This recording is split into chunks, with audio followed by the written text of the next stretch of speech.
Hey gamers, the Red Dragon here from Battlestrats.com, and we are taking a look at Operation Hastings for Bad Company 2 Vietnam.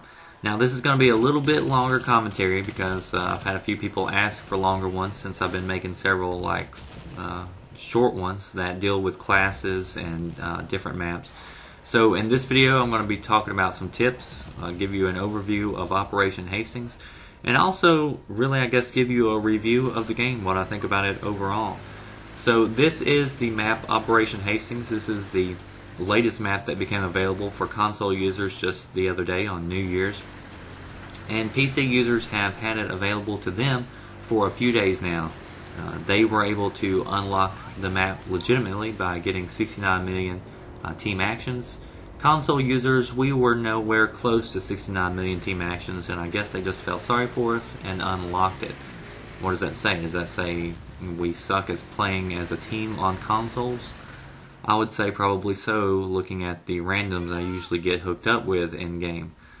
But it could be that they have more players, or it could be that it doesn't really even matter. It just matters that we got a new map to play on. So Operation Hastings, you'll probably have noticed that there are a lot of vehicles on this map. You've got choppers, you've got tanks, you've got a lot of jeeps you can ride around in. So if you want to, pick a class that meets the needs of all this, it's probably going to be the engineer class. And you can have RPGs or landmines, and I prefer having landmines on this map because there's a lot of little areas that vehicles like to travel down, and it's the same pass, and it's an easy kill a lot of times for the driver. During the course of this video, I do get to shoot down 3 choppers with the tank cannons, which always feels rather good. It's nothing special, but it is fun when it happens. So there's a couple different reasons why we're going to do so good in this tank. You'll see that we keep it alive for a very long time. One reason is that I have armor on as a specialization, and armor really makes a big difference when you're driving tanks or even the chopper. You can just tell a big difference, and you can stay alive a little bit longer, and a lot of times those few extra hits or seconds gives you enough time to make it out of the situation. So you'll see that if we are in a situation where there is an enemy tank around and you're getting in a firefight and you have an engineer to repair you during that, we will keep the main driver in the tank, and like Mojo, who's on the machine gun right now, would jump out and repair the tank. But if we are in an area where there is no armor, then I will jump out, being the driver, and leave Mojo in the tank, and that way he can use the machine gun, because the machine gun is just a lot more efficient at taking out several foot soldiers, and it's got a little bit better angle than the tank cannon does. Right here, I believe, is the second shot where I'm able to take down a chopper with a tank. All you have to do is be patient and line up your shot and practice a few times, and it gets pretty easy. You'll notice that I do drive in third-person view, and I am able to see these tank mines coming up here, and that's why I drive in third person. You'll also notice below this bridge is a shadow area.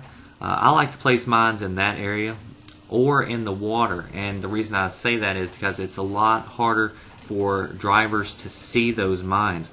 You got to think that some people don't have the best TVs in the world, and they may not have good contrast on their TVs to see the distinction in dark colors, and so for users who are having trouble distinguishing dark colors, they may not see a mine laid in that shadowy area. So think about stuff like that when you're throwing down little booby traps for enemies. You'll also notice that I was able to destroy the anti-tank mines by basically shooting one cannon into the ground.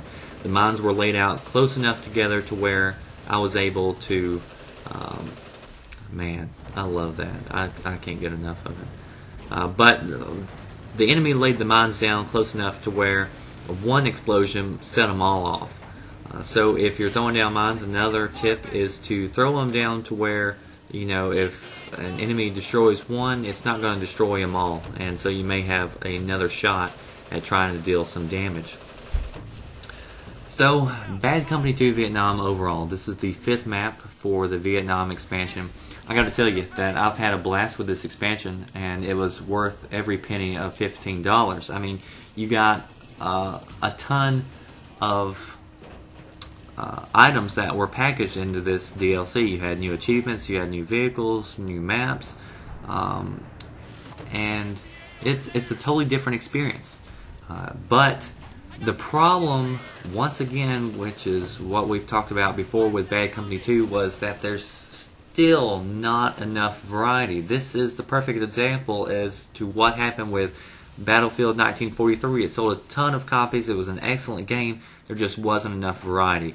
You've got to have more than 5 maps, because I got to tell you, if you spend a few hours on these, and unless you're a fanboy, you got to admit that it gets a little old playing the same maps over and over and over. Now, they recently, added VIP Map Pack 7 to Bad Company 2, which added 4 new maps to that, and I think that's perfect. I think that's the set number of maps that should have been available from the very get-go, not 9 months or however long it took later. And you can dislike what I say, whatever, but it's the truth, so get used to it. But the game, it kills me because it is such a fun game to play and it's a good game, but a lot of my friends decided not to pick it up this time around, and they were big Battlefield fans. And the ones who did pick it up and who play with me, they've mentioned it to me several times, hey, I've got to jump on another game. This is just, getting too old, too repetitive. So it's probably a shame, because I doubt that they will add much more content, if anything, to Vietnam.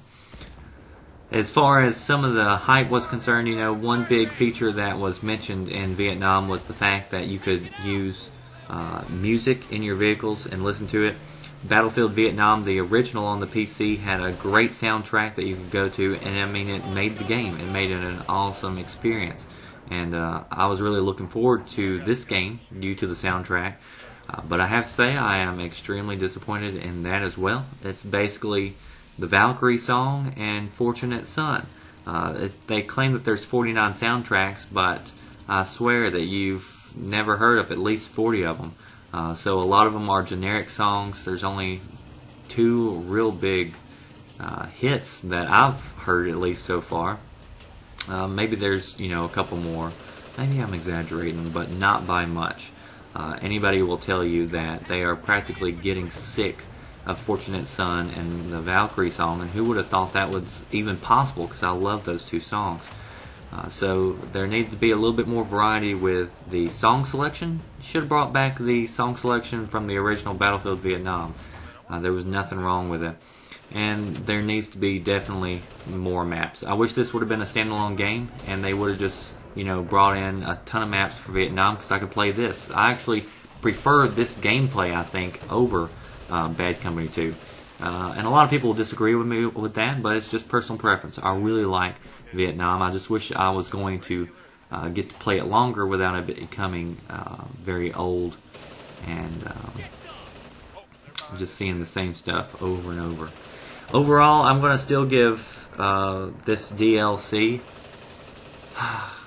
I've got to give the DLC itself a 9 out of 10 for what you get. For $15, you can't beat what you get. And I know that doesn't make sense. It's hard to express how a DLC could be worth a 9 out of 10, but still be just not enough as far as variety goes. I don't know how to explain it, folks. It's just what I'm feeling. I'm just telling you what I feel, and that's it.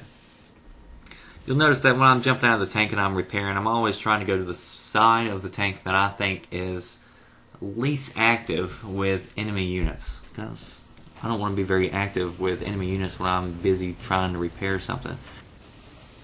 If I could please make one more gripe, it would be that there's not a whole lot of destruction in Bad Company 2 Vietnam.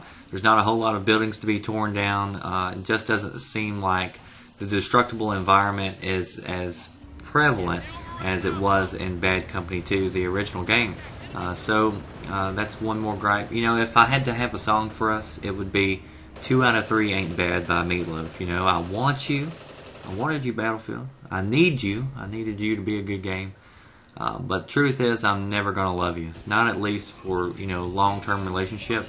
This is definitely short-term, feel good, and then I'm off and I'm out the door to get somebody else. So that's really sums it up for me in Vietnam. I thought that would have been an awesome shot if I could have theater mode to see me flying under the bridge and getting that kill. Theater mode is something that needs to be in Battlefield 3. Hopefully it is, because that's an awesome feature, because you have some epic Battlefield moments that you just can't see with other games.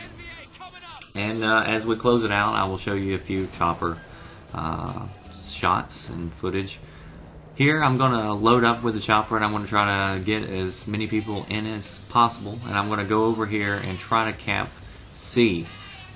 So there's not a whole lot of people over here. This is not always the smartest thing to do. I'm trying to yell at people to get in the chopper with me, or at least I'm trying to yell at Mojo because he's my squad mate. But then I see a group of people coming, so I take them instead. But anyway, with a chopper full of people or a tank full of people, more people on a flag, the faster it goes down. And one thing you can really do to take down a flag fast is have a chopper and be able to hover over it. Again, this may not always be the smartest thing, but it is fun to do, and it doesn't take long at all to capture a base. But you are a sitting duck if anybody's nearby. So only use it for bases where there's not a whole lot of contention going on, and you may have some luck with this little tactic here.